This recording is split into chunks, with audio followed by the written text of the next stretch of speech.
Dear students, मेरा नाम है विद्या जोशी और आपका बहुत बहुत स्वागत है हमारे इस यूट्यूब चैनल पे जिसका नाम है विदीक्षा एजुकेट। आज इस वीडियो में हम लोग क्लास 10 ट्राइंगल चैप्टर का सबसे इंपॉर्टेंट थ्योरम डिस्कस करेंगे, जो है बेसिक प्रोपोर्शनलिटी थ्योरम, जो आज तक काफी बार एग्जाम में पूछा गया है और इससे रिलेटेड एग्जाम में क्वेश्चन 100% आते ही हैं। साथ ही साथ में आज इस वीडियो में हम लोग उसका कॉन्वर्स थ्योरम भी डिस्कस करेंगे। तो चलिए स्टार्ट करते हैं। अब देखिए, बेसिक प्रोपोर्शनलिटी थ्योरम उसे कहते हैं बीपीटी। वो क्या है? If a line is parallel to the side of a triangle, intersect the remaining two sides in two distinct points, then the line divide the sides in the same proportion। मतलब एक triangle दिया है, triangle में किसी भी side को अगर एक लाइन अगर पैरेलल है तो क्या होगा?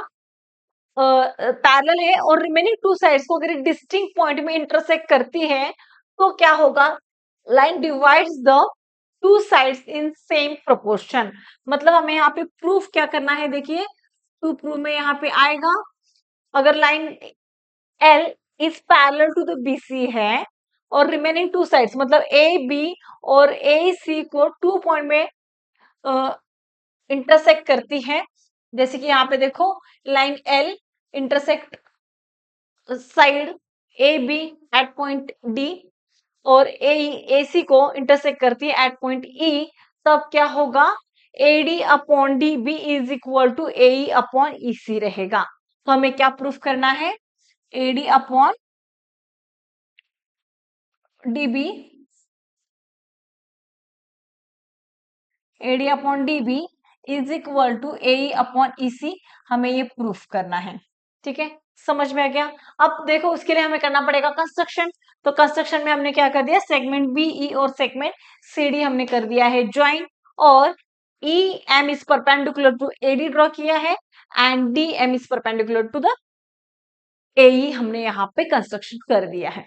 ठीक है, अब चलते हैं हम प्रूफ की ओर।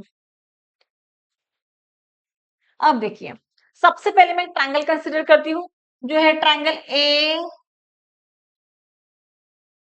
D E. ठीक है, इन ट्रायंगल ए डी ई, तो देखिए area of triangle A D ई देखो क्या रहेगा? Half into base into height, area of triangle का फॉर्मूला है। तो यहाँ पे बेस कौन रहेगा?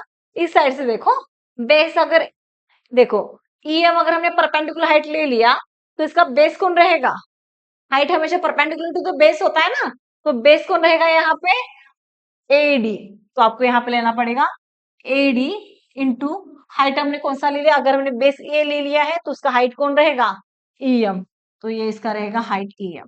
ठीक है, अब सिमिलरली हम दूसरा ट्रायंगल कंसिडर करते हैं, बी डी ई। ये वाला ट्रायंगल हम लोग कंसिडर करते हैं, बी डी ई। ओके, अब देखो area of triangle B D E. अब इन इसका भी हाइट सेम ही है, देखो ई एम इज हाइट, और इसका बेस जो है वो कौन रहेगा? इस साइड से अगर हम देखेंगे तो ये रहेगा उसका हाइट, और क्योंकि वर्टेक्स से परपेंडिकुलर ड्रॉ किया है ना, परपेंडिकुलर है, तो ई एम इज हाइट, और बी डी जो है वो बेस है। तो इसका फॉर्मूला बन गया half into B D into height E M, base into height. ठीक है, अब इन दोनों का हम लोग अगर रेशियो लेते हैं तो क्या होगा? Half half get cancel, E M get cancel, तो आपको ये बन गया बस ED upon sorry AD upon BD. This is equation number 1। समझ में आ गया? इसको हमने कर दिया इक्वेशन नंबर 1। अब सिमिलरली देखिए, अब मैं क्या करती हूँ, ये जो ट्राइंगल है ट्राइंगल ए डी ई, उसको ही मैं क्या करती हूँ, हाइट अब चेंज कर लेती हूँ। अब मैं इसको हाइट डी एन कंसिडर करती हूँ। ठीक है, अगर अब मैं इस साइड से अगर देखूंगी, इस साइड से, तो ये डीएन अगर इसका हाइट है तो इसका बेस कौन बनेगा? ए ही बेस बनेगा। समझ में आ रहा है? इस साइड से अगर मैं देखूंगी, इस साइड से ऐसे अगर देखूंगी, तो डीएन अगर हाइट है तो बेस कौन बन गया इसका? AD is a is a base. तो इसका फॉर्मूला क्या बन गया?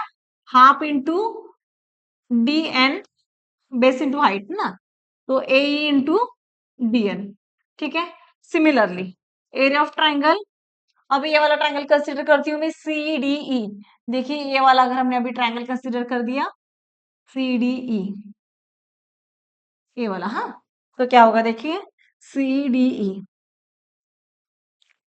तो इसका हाइट भी सेम ही रहेगा। देखो ये वर्टेक्स से परपेंडिकुलर ड्रॉ किया ना, तो ये इसका रहेगा हाइट, तो half into base into height, तो इसका बेस क्या रहेगा, ट्राइंगल सी डी ई का बेस कौन रहेगा, ई सी, और हाइट कौन है इसका, डी एन।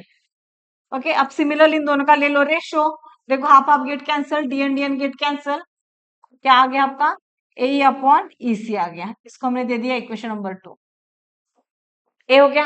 अब नेक्स्ट में क्या करेंगे, देखो ए इसको मैं रफ कर देती हूँ।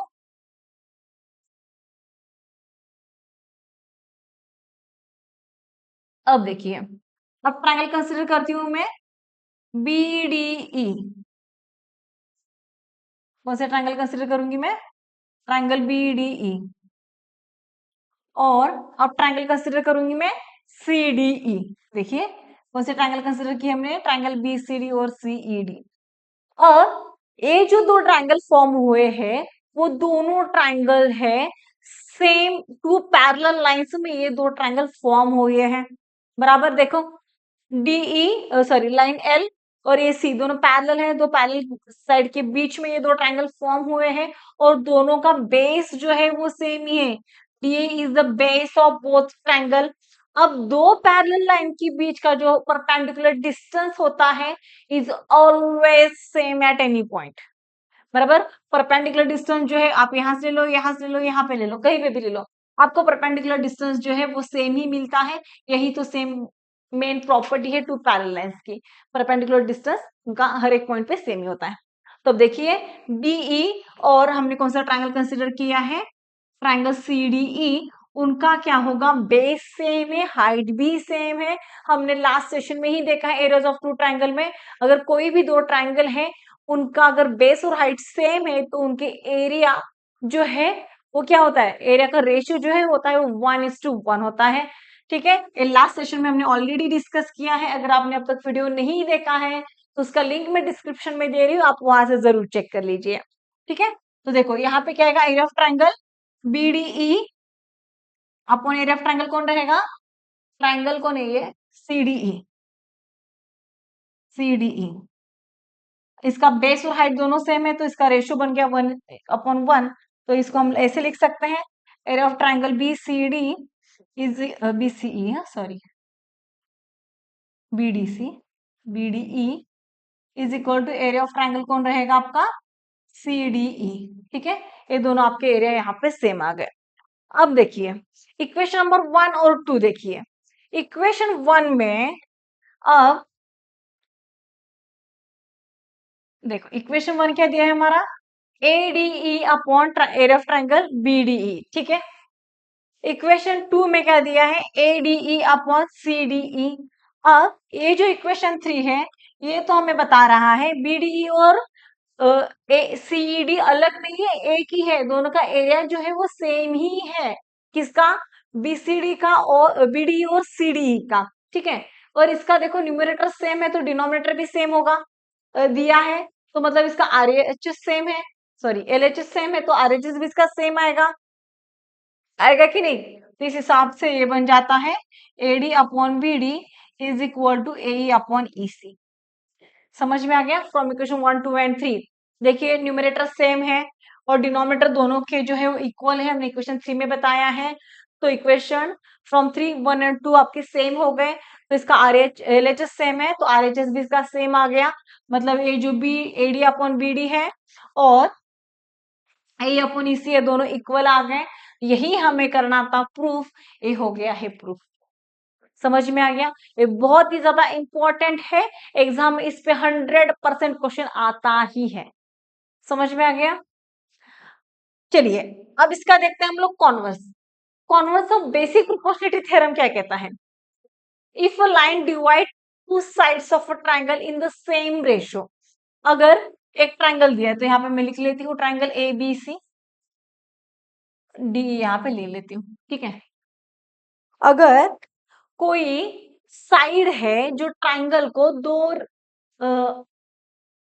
साइड क्या क्या sorry, if a line divide any two sides of a triangle in the same ratio, अगर कोई ऐसा लाइन है जो ट्रायंगल के दो साइड्स को सेम रेशियो में डिवाइड करती है, then the line is parallel to the third side, मतलब ये जो लाइन है वो पैरेलल होगी थर्ड साइड को, ये हमें प्रूफ करना है। मतलब दिया क्या है, AD is parallel, AD upon DB क्या बताया है, अगर एक लाइन दो साइड्स को सेम रेशियो में डिवाइड करती है, मतलब DE line divides the side AC AB and AC in the same ratio, मतलब AD upon DB is equal to AE upon AC हमें दिया है, and we have to prove D is parallel to BC। समझ में आ गया? तो क्या होता है, ये थर्ड लाइन को पैरेलल होती है, ये हमें प्रूफ करना है। समझ में आ गया? कॉन्वर्स हमेशा थ्योरम के उल्टा होता है, मतलब जो कॉन्वर्स थ्योरम हमें प्रूफ करने के लिए दिया रहता है वो सॉरी जो थ्योरम में हमें प्रूफ करने के लिए दिया होता है वो कॉन्वर्स थ्योरम में हमें गिवन होता है, ऐसा उल्टा होता है। ठीक है, अब देखिए यहाँ पे मैं एक कंस्ट्रक्शन करती हूँ, बताती हूँ कि एक ऐसा लाइन है जो पैरेलल टू द, देखिए एक ऐसा मैं एक लाइन ड्रॉ करती हूँ,